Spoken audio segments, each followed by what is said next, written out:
नमस्कार, India voice पर स्वागत है आपका। मैं हूं आपके साथ प्रियंका मिश्रा।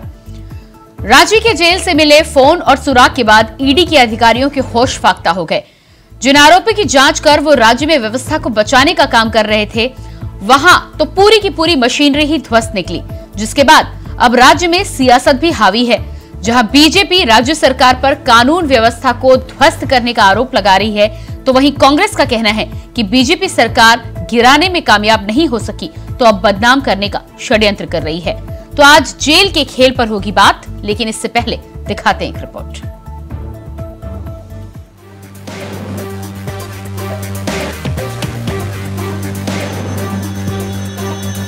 रांची के बिरसा मुंडा जेल के बड़े बाबू से 7 नवंबर को ईडी ने पूछताछ की, जिससे हुए खुलासे को सुनकर खुद ईडी के अधिकारी भी दंग रह गए। अधिकारियों के हाथ पांव फूल गए। दरअसल जानकारी के मुताबिक पूछताछ में खुलासा हुआ है कि घोटालों में ईडी ने जिन अधिकारियों, सत्ता के दलालों को जेल पहुंचाया था, वो सब एक हो गए हैं और मिलकर ईडी के खिलाफ साजिश रची जा रही थी। जेल में ईडी पर हमले की साजिश तक रचने की तैयारी हो रही थी। जेल से ही आरोपी बड़ा बाबू दानिश के फोन से गवाहों को फोन करके धमकाने का भी काम कर रहे थे। इसके साथ साथ इसी फोन से ईडी के खिलाफ साजिश भी रची जा रही थी। आपको बता दें कि माइंस घोटाले और जमीन घोटाले की जांच कर रही ईडी को इस बात के संकेत मिले थे कि जेल में ईडी के अधिकारियों और जांचकर्ताओं के खिलाफ साजिश रची जा रही है। दोनों मामलों में ईडी की गिरफ्त में आने के बाद जेल में बंद आईएएस अधिकारियों के साथ साथ सत्ता के दलालों, राजनीतिक जगत से जुड़े नेताओं की एक साजिश चल रही थी। साजिश में ईडी के अधिकारियों पर नक्सलियों की तरफ से हमला तक करवाने की जानकारी सामने आई। साथ ही साथ किसी महिला के जरिए ईडी की टीम को नुकसान पहुंचाने की भी कोशिश की। वहीं इस पूरे मामले में अब बीजेपी सरकार को आड़े हाथों लेते हुए निशाना साध रही है। बीजेपी का कहना है कि झारखंड में संवैधानिक मशीनरी ध्वस्त हो चुकी है, जबकि इस पूरे मामले पर कांग्रेस अपना अलग तर्क दे रही है। कांग्रेस की थ्योरी पर यकीन करें, ये सारी की सारी स्क्रिप्ट बीजेपी ने तैयार की है ताकि राज्य सरकार को बदनाम किया जा सके। राज स्थापित हो गया है, पूरे तरीके से संवैधानिक मशीनरी ध्वस्त हो गई है। अब आप बताएं कि ईडी के अफसरों को हनी ट्रैप में नक्सलियों से ऑर्गेनाइज क्रिमिनल्स के जरिए टारगेट करवाने की सूचनाएं आ रही हैं और अब तो एनआईए के अधिकारी भी अपने आप को असुरक्षित महसूस कर रहे हैं। और आपको याद दिला दें कि नक्सलियों के खिलाफ सबसे बड़ी कार्रवाई एनआईए के द्वारा की जा रही है। बड़े बड़े संगठन जिसमें भाकपा माओवादी हैं, पीएलएफआई हैं, उनके बड़े बड़े नेता जो हैं, बड़े बड़े जो नक्सली हैं, उनकी गिरफ्तारी हुई है। जब वो भी असुरक्षित महसूस कर रहे हैं एनआईए के अधिकारी, तो आप समझ लीजिए राज्य में सब कुछ ठीक नहीं है। ये जो भी केंद्रीय एजेंसियां काम करती हैं, उनके पास पर्याप्त सुरक्षा रहती है। इस पत्र के पीछे भी कहीं ना कहीं भाजपा का एक मकसद छुपा हुआ है और इस पत्र के माध्यम से भाजपा ये चाहती है कि सरकार को किस तरह से बदनाम किया जाए। जब इस सरकार को गिरा नहीं सके, बहुत इन्होंने कोशिश किया, कुछ भी नहीं कर पाए, बल्कि खुद ये एक्सपोज हो गए, तो अब केंद्रीय एजेंसियों के माध्यम से इस सरकार को बदनाम करना चाहते हैं और लगातार ये कोशिश में लगे हुए हैं। जिस तरह से ईडी की झारखंड में कार्रवाई हुई, वो किसी से छुपा हुआ नहीं है। अब ये पत्र लिखवा करके और राज्य की जनता को या देश की जनता को ये संदेश देना चाहते हैं, तो वो राज्य की जनता सब जानती है कि भारतीय जनता पार्टी के इशारे पे किस तरह से केंद्रीय एजेंसियां काम कर रही हैं। बहरहाल अभी जेल अधीक्षक और जेलर से पूछताछ बाकी है। ऐसे में अब देखने वाली बात ये होगी कि इन दोनों से पूछताछ में और कौन कौन से नए खुलासे सामने आते हैं। Bureau report, India voice, Ranchi.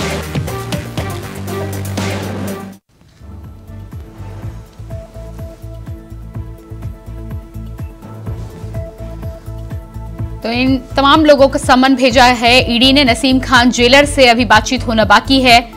बड़े बाबू दानिश से बातचीत में तमाम खुलासे जो अभी निकलकर सामने आए हैं। 7 नवंबर को बड़े बाबू दानिश से ईडी ने कई घंटे पूछताछ की और इस पूछताछ में जो निकलकर सामने आया है, उसके बाद नई नई जानकारियां निकलकर आ रही हैं। 9 नवंबर को जेल अधीक्षक को समन किया गया है। हामिद अख्तर सुप्रिंटेंडेंट को भी समन किया गया है। अब देखना यह होगा कि बड़े बाबू के बाद में जब जेल अधीक्षक और सुपरिटेंडेंट से ईडी की पूछताछ की शुरुआत होती है तो और क्या कुछ निकलकर सामने आता है। जिस तरह से ये तमाम खुलासे के बाद इतना तो साफ है कि रांची के बिरसा मुंडा जेल में ईडी के अधिकारियों के साथ ही साथ पूरे राज्य में नक्सलवाद और आतंक को लेकर एक साजिश रची जा रही थी, जिसका खुलासा ईडी ने किया है। तमाम सबूत और साक्ष्य ईडी के सामने निकलकर आए हैं। अब देखना यह होगा कि इस पूरे मामले में और कौन कौन शामिल है, ये गिरोह कितना बड़ा है और किस तरह से काम कर रहा था। क्या इस बारे में जानकारी आगे निकलकर सामने आती है, ये 8 और 9 नवंबर को पता चलेगा। 7 नवंबर को बड़े बाबू दानिश के साथ ईडी की पूछताछ चली है। अब देखना है कि 8 और 9 को पूछताछ में ईडी को और क्या नए सबूत निकलते हैं।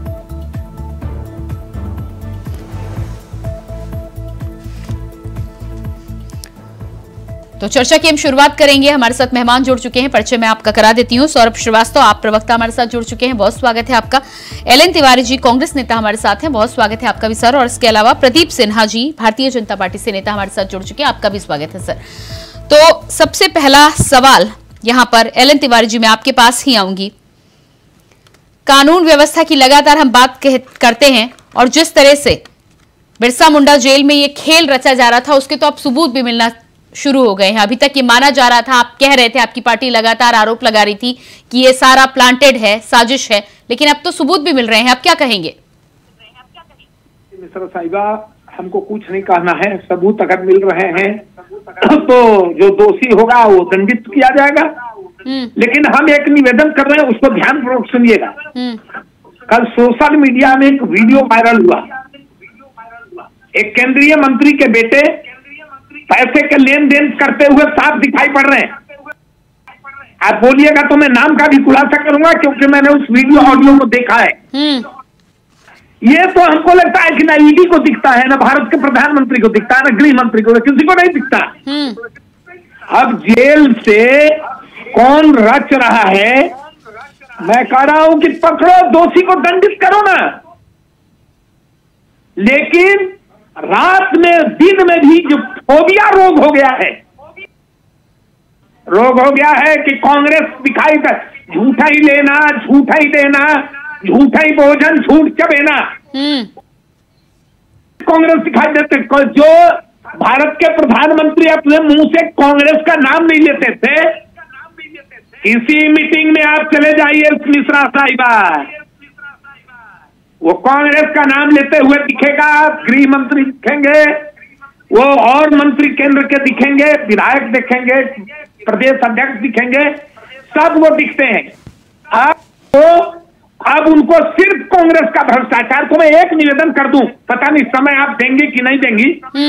निवेदन ये है कि एक तो कल 7 तारीख को कई जगह चुनाव हो गया और लगातार कांग्रेस भ्रष्टाचार में इनके अनुसार लिप्त है। तो यदि भ्रष्टाचार में कांग्रेस सरकार लिप्त है, कांग्रेस पार्टी लिप्त है, तो अभी तो सफाया हो जाना चाहिए। और यदि 3 दिसंबर को कांग्रेस पार्टी का सफाया नहीं हुआ तो भारत के प्रधानमंत्री, गृह मंत्री और जितने केंद्रीय नेता हैं और बीजेपी के बड़े बड़े नेता जो दिन रात भ्रष्टाचार का ढोल पीट रहे हैं, मैं निवेदन करूंगा कि कम से कम 1-2 दिन, ज्यादा दिन लोग झूठ में माहिर हैं, 1-2 दिन तो चेहरा छिपाए। ठीक है, भारत की जनता से ठीक है, जिन राज्यों में चुनाव हो रहा है, ठीक है। एलन तिवारी जी 3 दिसंबर आने में अभी टाइम है। प्रदीप जी जवाब दीजिएगा। एलन तिवारी जी कह रहे हैं, हम यहाँ झारखंड की अभी बात कर रहे हैं, लेकिन तब तक एलन तिवारी जी आती हूँ मैं आपके पास। मिश्रा साहिबा 10 सेकेंड, तब तक इनको कह दीजिए कि जितना 3 दिसंबर आने में टाइम है, ये ढोल पीटे, कांग्रेस भ्रष्ट है, कांग्रेस भ्रष्ट है। ठीक है, बिल्कुल। एलन तिवारी जी वो तो वैसे भी कर रहे हैं, राजनीतिक पार्टियों में ये सब आपको बताने की कहां जरूरत है। प्रदीप जी जवाब दीजिएगा। बताना चाहिए, ये केंद्र के सरकार में बैठे हैं, अपनी उपलब्धि बताएं। प्रदीप जी कांग्रेस के बारे में नेहरू का नाम लेते हैं, इंदिरा जी का नाम लेते हैं। प्रदीप जी जवाब दीजिएगा। एलन तिवारी जी एक तो 3 दिसंबर का चैलेंज दे रहे हैं, दूसरी तरफ लगातार जिस तरह से प्लांटेड होने की बात की जा रही है, इस पर क्या कहना है आपका? कांग्रेस तो लगातार आरोप लगा दे रही है कि एजेंसी आपकी, लोग आपके, गाड़ी आपकी, सबूत भी आपके। देखिए, मैं तो इतना ही कहना चाहूंगा कि अभी तिवारी जी ने कहा कि ये झूठ के सरदार है, तो झूठ के लिए सुप्रीम कोर्ट में जाकर माफी किसे मांगनी पड़ी, ये पूरा देश जानता है कि उस दल से ये प्रतिनिधित्व करते हैं जिसके नेता को सुप्रीम कोर्ट में माफी मांगनी पड़ी। तो ये बहुत कुछ बताने की आवश्यकता नहीं है। रही चुनाव की बात, पे चुनाव में आरोप प्रत्यारोप होते हैं, एक दूसरे के खिलाफ मुद्दों पर आरोप लगाए जाते हैं और जनता को जो स्वीकार होगा जनता उस पर अपना तय करती है कि किसे वोट देना किसे नहीं देना। लेकिन अभी से इनकी बौखलाहट देखिए कि 3 तारीख को क्या कुछ होगा, उसके आधार पर बीजेपी के नेताओं को मानो चुप हो जाना चाहिए, इन चीजों पर नहीं बोलना चाहिए। ठीक है, झारखंड की मैं बात करूंगी, इस मामले पे आऊंगी। जिस तरह से जेल में अब जो सबूत निकलकर सामने आ रहे हैं, आगे और भी कार्रवाई होगी, उस पर क्या कहना है? उस पर कांग्रेस का बार बार ये कहना होता है कि केंद्रीय जेल है तो जिम्मेदारी आपकी है। और लॉ एंड ऑर्डर कौन संभालेगा? मुख्यमंत्री क्या करेंगे? सिर्फ अपने साथियों को बचाएंगे? पंकज मिश्रा को, छवि रंजन को, पूजा सिंघल को सिर्फ संरक्षण देंगे क्या? कि उनके संरक्षण में उनके छांव तले जितनी हो सके आप लूट कीजिए, चाहे वो मिनरल्स हो चाहे जो भी हो, उसमें आप नहीं। पर कांग्रेस का कहना था कि ईडी के अधिकारियों ने भी गृह मंत्रालय को पत्र लिखा है, उन्हें कार्रवाई करनी चाहिए, जो दोषी है उसे सजा देनी चाहिए। देखिए, सजा इतनी जल्दी तय हो जाती है क्या? सारी चीजों की प्रक्रिया है, पूछताछ हो रही है, पूछताछ के उपरांत कोर्ट मॉनिटरिंग कर रहा है सारी चीजों को, कोर्ट के समक्ष चीजें रखी जाएंगी, उसके बाद कोर्ट को लगेगा कि इन सबूतों में दम है, सुनवाई होगी, गवाही होगी, बहुत सारी प्रक्रियाएं होती है। इनकी तरह नहीं कि चैनल पर बैठ गए और बोलना शुरू कर दिया कि बस फांसी दे दो, सजा दे दो, इनकी तरह नहीं होता है। नहीं, पर उनका साफ कहना है कि जेल की जिम्मेदारी आपकी है, जेल में यदि कुछ घटित होता है तो वो केंद्र के अंतर्गत आ रहा है, केंद्रीय जेल है, वो जिम्मेदारी हम निभा रहे हैं, इनको समझाने की आवश्यकता नहीं है, वो जिम्मेदारी हम निभा रहे हैं। और जिन लोगों ने साजिश रची थी उनको एक एक कर बुलाया जा रहा है। और अभी मैं कांग्रेस पार्टी के एक प्रवक्ता का सुन रहा था कि ईडी साजिश कर रही है, ईडी झूठा पत्र लिखवा कर ले आई। तो ये मैं समझता हूँ कि एक जो मानसिकता है इनकी कि कुछ लोगों को बचाना। एक और खास तौर पर इस बात का जिक्र करना चाहूंगा कि वो 3 के 3 लोग, सुपरिंटेंडेंट हो, जेलर हो या क्लर्क हो, तीनों एक ही समुदाय से आते हैं।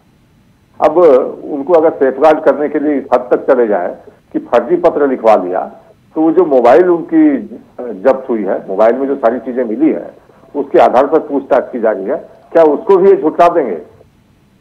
कुछ तो इंतजार करना चाहिए ना कि ठीक है, मान लीजिए ईडी उनसे पूछताछ कर रही है, कुछ चीजें सामने आएंगी। अब ईडी ने कह दिया कि पूछताछ के बाद कि जांच पर प्रभाव पड़ सकता है, इसलिए पूछताछ में क्या कुछ पता चला उसको हम उजागर नहीं कर सकते, तो थोड़ा इंतजार करना चाहिए। ठीक है, सौरभ जी के पास सौरभ जी के पास आऊंगी। सौरभ जी, आप प्रवक्ता हमारे साथ बने हुए हैं। सौरभ जी, जिस तरह से रांची में ईडी के अधिकारियों पर साजिश का मामला अब खुला है और उसमें नई नई चीजें निकलकर सामने आ रही हैं, लगातार यहाँ पर आरोप लगते थे और आपके द्वारा कहा जाता था कि ईडी आपकी पार्टी के पीछे पड़ी हुई है, लेकिन अब तो ईडी के पीछे भी लोग पड़ने लगे। देखिए, एक बात मैं यहाँ पे कहना चाहूंगा कि ईडी के अधिकारियों के खिलाफ जो षड्यंत्र रचने की बात कही जा रही है, वो बात तो दुर्भाग्यपूर्ण है ही और किसी भी सरकार की जिम्मेदारी बनती है, भले जेल भारतीय जनता पार्टी की जो केंद्र की सरकार है उसकी जिम्मेदारी है। लेकिन इस तरह के षड्यंत्र रचना या जांच को प्रभावित करना यह ठीक बात नहीं है, पहली बात। दूसरी बात, यह किया किसके द्वारा जा रहा है? जो जेल में बंद है वह तो ऑलरेडी विचाराधीन लोग हैं और उनके चरित्र पर भी कई तरह के प्रश्न चिन्ह हैं। अगर वह कर रहे हैं तो उस पर न्याय सम्मत, विधि सम्मत तरीके से कार्रवाई होनी चाहिए। और हमारी पार्टी हमेशा कहती रही है कि कोई भी गलत है, चाहे वह हमारी पार्टी का हो या किसी अन्य पार्टी का हो या कोई पदाधिकारी हो, यह चिंता का विषय है लोकतंत्र के लिए। जेल के अंदर से इस प्रकार की घटनाएं सामने आ रही हैं और मुझे विश्वास है कि जो भी लोग जिम्मेदार हैं, हमारी पार्टी चाहती है कि निष्पक्षता से जांच करते हुए अगर जांच को प्रभावित करने का प्रयास कर रहा है कोई जेल का व्यक्ति।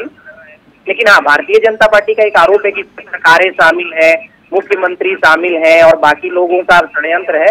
इस बात से मैं अपने आप को अलग करता हूँ, क्योंकि जो जेल के अंदर लोग हैं या उनकी जिम्मेदारी है, जेल के प्रशासन की जिम्मेदारी है। जेल के अंदर जो अधिकारी हैं, जेल के अंदर जो अधिकारी हैं या जेल के अंदर जो लोग हैं जो षड्यंत्र कर रहे हैं, एल.एन. तिवारी जी, मैं आपके पास आऊंगी। अधिकारी और जो लोग जेल में हैं वो तो सजा भुगत ही रहे हैं, उनको तो सौरभ जी जिस तरह से कह रहे थे कि उनका तो काम है वो कर सकते हैं, लेकिन जिस नक्सलवाद की बात आती है, जिसको लेकर बार बार दावा किया जाता है कि नक्सलवाद को कम कर दिया गया है, नक्सलवाद का खात्मा कर दिया गया है, उसको लेकर क्या कहेंगे? यदि नक्सलवाद है नहीं तो फिर फोन पर जो साजिश रची जाती है वो किसके साथ रची जाती है?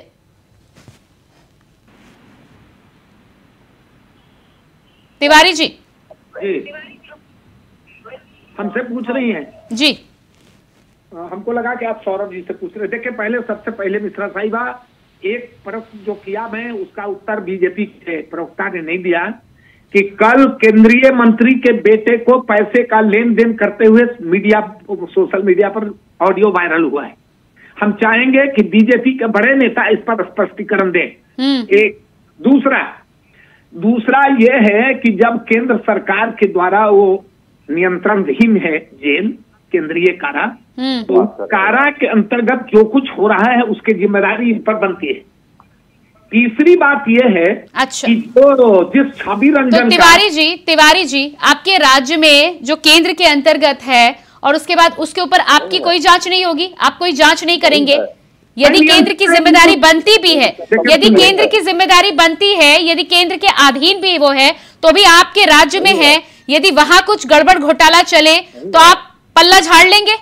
मिश्रा साहिबा, आप कोर्ट के पास जाएंगे? आपने शिकायत दर्ज कराई? एलन तिवारी जी, मेरा सवाल ये है, आपने कभी ये शिकायत दर्ज कराई कि ये जेल केंद्र के अधीन चल रही है, यहाँ व्यवस्था ठीक नहीं चल रही, आपके राज्य का मामला है, कौन देखेगा? अच्छा ये बताइए, कुलपति की नियुक्ति करते हैं कुलाधिपति, राज्य सरकार उसको कर दे।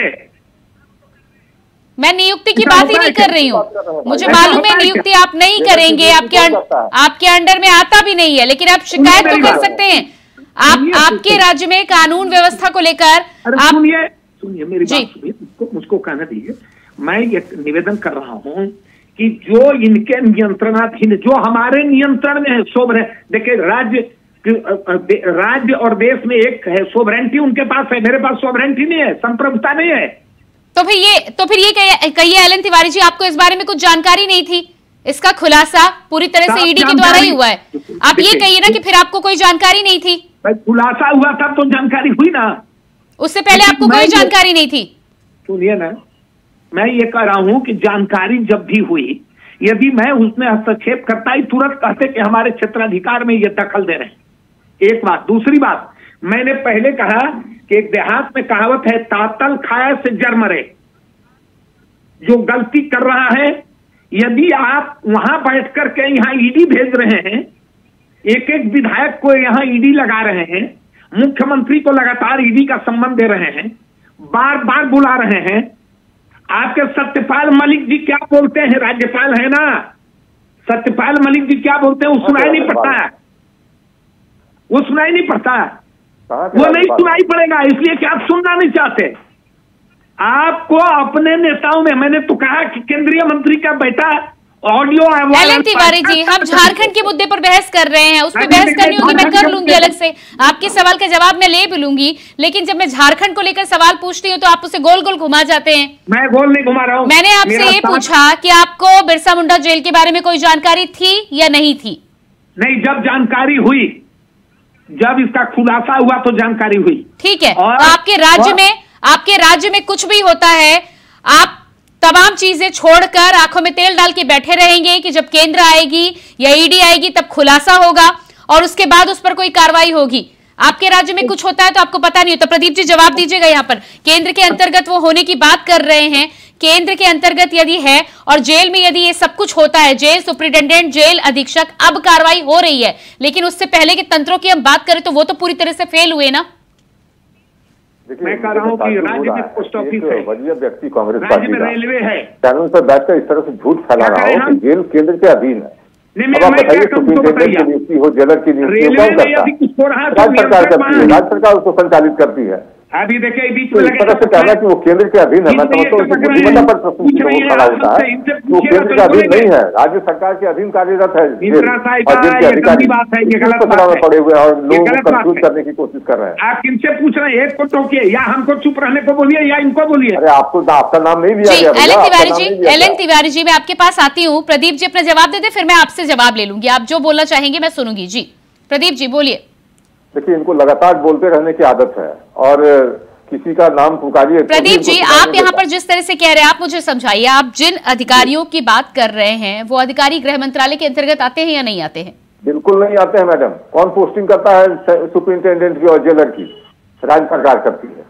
अब आप कहेंगे कि ये पूरा जेल जो है केंद्र सरकार के अधीन आता है, केंद्र सरकार के अधीन आता तो मैं समझता हूँ कि निश्चित रूप से आप मान के चलिए कि इस तरह की दुस्साहस नहीं होती किसी की। एल.एन. तिवारी जी जवाब दीजिएगा।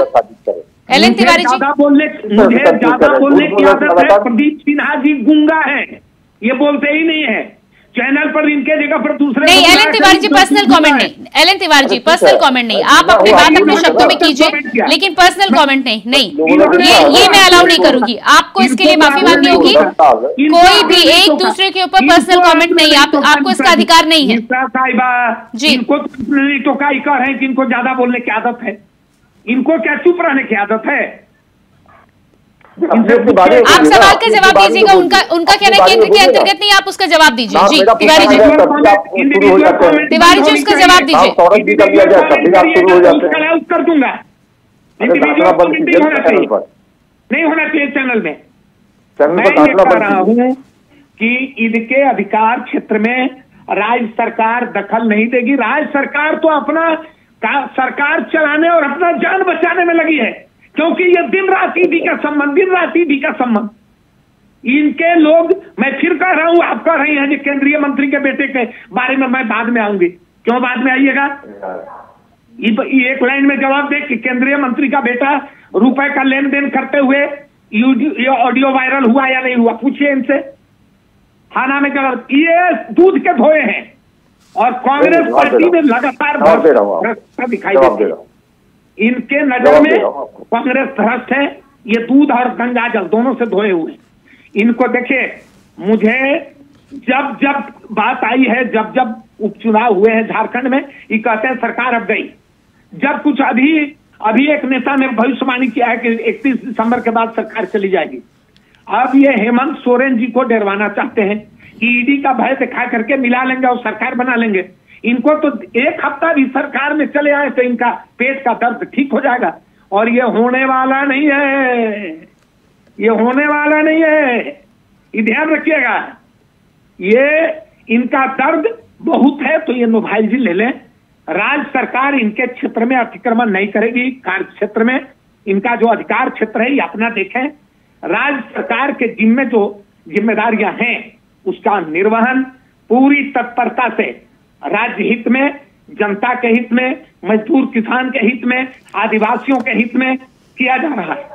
प्रदीप जी जवाब दीजिएगा जी। देखिए कितने संवेदनशीलता से मुख्यमंत्री अपने दायित्व का निर्वहन कर रहे हैं।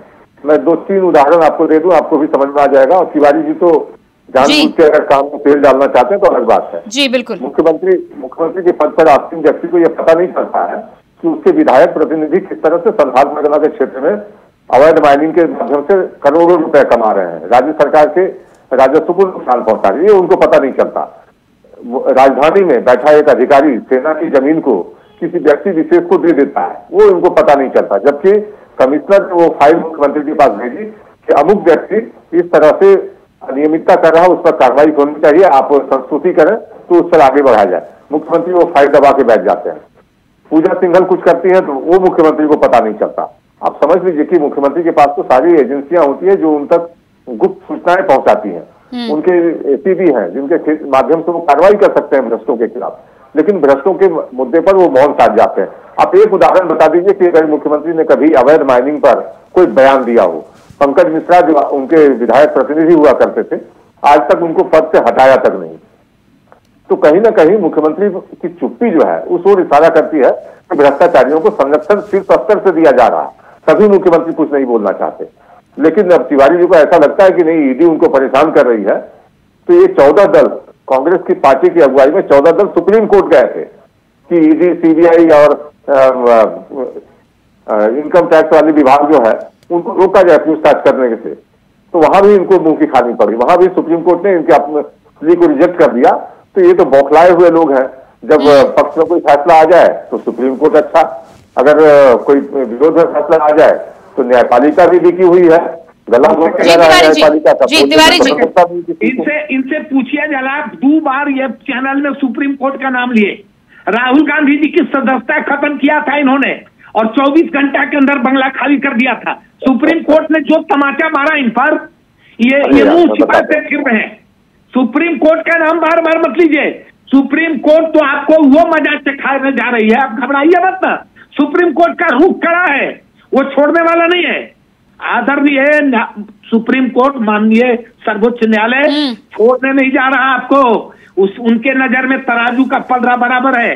ठीक है, सौरभ जी के पास आती हूँ। सौरभ जी, जिस तरह से यहाँ पर प्रदीप जी का कहना है कि तमाम एजेंसियां होती हैं जो मुख्यमंत्री तक सूचनाएं पहुंचाती हैं, लेकिन यहाँ पर तिवारी जी का कहना है कि इन्हें इस बात की जानकारी नहीं थी। दूसरा, जेल को लेकर भी दोनों एक दूसरे पर आरोप प्रत्यारोप मढ़ रहे हैं। क्या लगता है आपको? देखिए प्रियंका जी, सबसे पहले तो एक बात कहना चाहता हूँ कि कहीं मुझे सिर्फ पैनल को बैलेंस करने के लिए तो डिबेट पर नहीं बैठाया जाता है, क्योंकि मुझे बोलने के लिए कई बातें नहीं, आपको मैं पूरा समय दे रही हूँ, आप अपना पूरा समय लीजिए। जी जी, शुक्रिया। मैं एक बात कहना चाहता हूँ कि चाहे भारतीय जनता पार्टी हो चाहे कांग्रेस हो, हमारी पार्टी झारखंड में एक स्टेक होल्डर है और इस लिहाज से स्टेक होल्डर है कि हम झारखंड का भला चाहते हैं, यहाँ के 3.25 करोड़ लोगों का भला चाहते हैं। ये हो क्या रहा है झारखंड की राजनीति का दुर्भाग्य देखिए कि दो मेरे लिए सम्माननीय पैनलिस्ट और दो बड़ी पार्टियों के नेता बैठे हुए हैं और इंडिया वॉइस देश में एक देखा जाने वाला चैनल है, लाखों करोड़ों लोग इसे देखते हैं और इस चैनल पर हम डिबेट किस बात पर कर रहे हैं कि जेल से कौन सा अधिकारी किस जांच को प्रभावित कर रहा है और किसकी कॉल रिकॉर्डिंग लीक हो गई। अरे भाई, प्रदेश में हाहाकार है, बालू के घाटों की नीलामी लंबित है। लेकिन सौरभ जी इसका मतलब है कानून की व्यवस्था आपको छोटी लगती है? ये जेल से जो इतना बड़ा षड्यंत्र रचा गया है ईडी के अधिकारियों के खिलाफ, ये आपको छोटा मुद्दा लगता है? क्या आपको लगता है कि ऐसा होना चाहिए या ऐसा होता रहा है? मैंने अपने ओपनिंग रिमार्क में ही कहा था कि यह चिंता का विषय और इस पर बात होनी चाहिए, लेकिन आरोप प्रत्यारोप सिर्फ इस मुद्दे पर बात कि जेल में क्या हो रहा है, कौन से अधिकारी निलंबित किए जाएंगे, इसका कार्य। सौरभ जी, ये सिर्फ जेल की बात नहीं है, ये बात पूरी कानून व्यवस्था की है। किस तरह से कानून व्यवस्था राज्य में काम कर रही है, किस तरह से केंद्रीय जांच एजेंसियों पर सवाल तो उठाया जाता है, लेकिन राज्य में जब वो एजेंसियां पहुंचती है तो उनके अधिकारी सुरक्षित नहीं होते। उस पर बात कर लेनी चाहिए जी। जेल में कई अव्यवस्थाएं और भी हैं, कैदियों की समस्याएं हैं, विचाराधीन मामले लंबित। देखिए सौरभ जी, ये आपकी व्यक्तिगत सोच हो सकती है, मामला सब संगीन होता है, मैं मानती हूं, और हर बात पर, हर विषय पर हमें बात करनी चाहिए, लेकिन यदि आप इस घटना को छोटा मानते हैं तो ये मुझे लगता है आपका व्यक्तिगत मामला है। मैं इसे छोटा नहीं मानती। ईडी के अधिकारी यदि किसी राज्य में जांच करने पहुंचते हैं और नक्सली हमले की बात होती है, हनी ट्रैप में फंसाने की बात होती है, आप उसे छोटा मुद्दा कैसे मान सकते हैं सौरभ जी? मैं इसको छोटा यही वजह है कि फिर जब आम आदमी पार्टी के तमाम लोगों पर सवाल उठते हैं तो फिर आपको लगता है कि हंगामा क्यों हो रहा है? 3.25 करोड़ जनता और मैं इसके विरोध में हूँ। मैं ये कहना चाहता हूँ कि विकास के मुद्दों पर, अन्य मुद्दों पर अगर दोषारोपण होता तो बेहतर होता। इन मुद्दों को महत्वपूर्ण माना जाना चाहिए, लेकिन सिर्फ इन्हें ही महत्वपूर्ण मानकर बड़ी बहस की जाए, इससे बेहतर है कि हम अन्य सार्थक मुद्दों पर बात करें और देश के सवाल। नहीं, सार्थक मुद्दे आपके लिए होंगे, सार्थक मुद्दे दिल्ली में जो चल रहा है वो सार्थक मुद्दा है क्या सौरभ जी? कानून व्यवस्था, जब तक कानून नहीं होगा आप किसी राज्य में सरकार ना चला सकते हैं, ना लोगों को सुख चैन की नींद दे सकते हैं आप। ठीक है, समय मेरे पास नहीं है, लेकिन आपके विचार डिफर करते हैं। बहुत बहुत धन्यवाद आप सभी का। एलन तिवारी जी बहुत धन्यवाद, सौरभ जी धन्यवाद, और प्रदीप जी आपका भी बहुत बहुत धन्यवाद। तो जिस तरह से झारखंड में जेल से साजिश ईडी के अधिकारियों के खिलाफ रची जा रही थी, अब इस पूरे मामले में जांच धीरे धीरे आगे बढ़ रही है और जांच के बाद खुलासा होगा, लेकिन राज्य में भारतीय जनता पार्टी और कांग्रेस एक दूसरे पर आरोप प्रत्यारोप अभी भी बढ़ रहे हैं। देखना ही होगा कि खुलासे में जब निकलकर सामने आता है तो दोषी कौन साबित होता है। फिलहाल हमारे इस खास कार्यक्रम में इतना ही, लेकिन खबरों के लिए आप बने रहिए इंडिया वॉइस के साथ। मुझे दीजिए इजाजत, नमस्कार।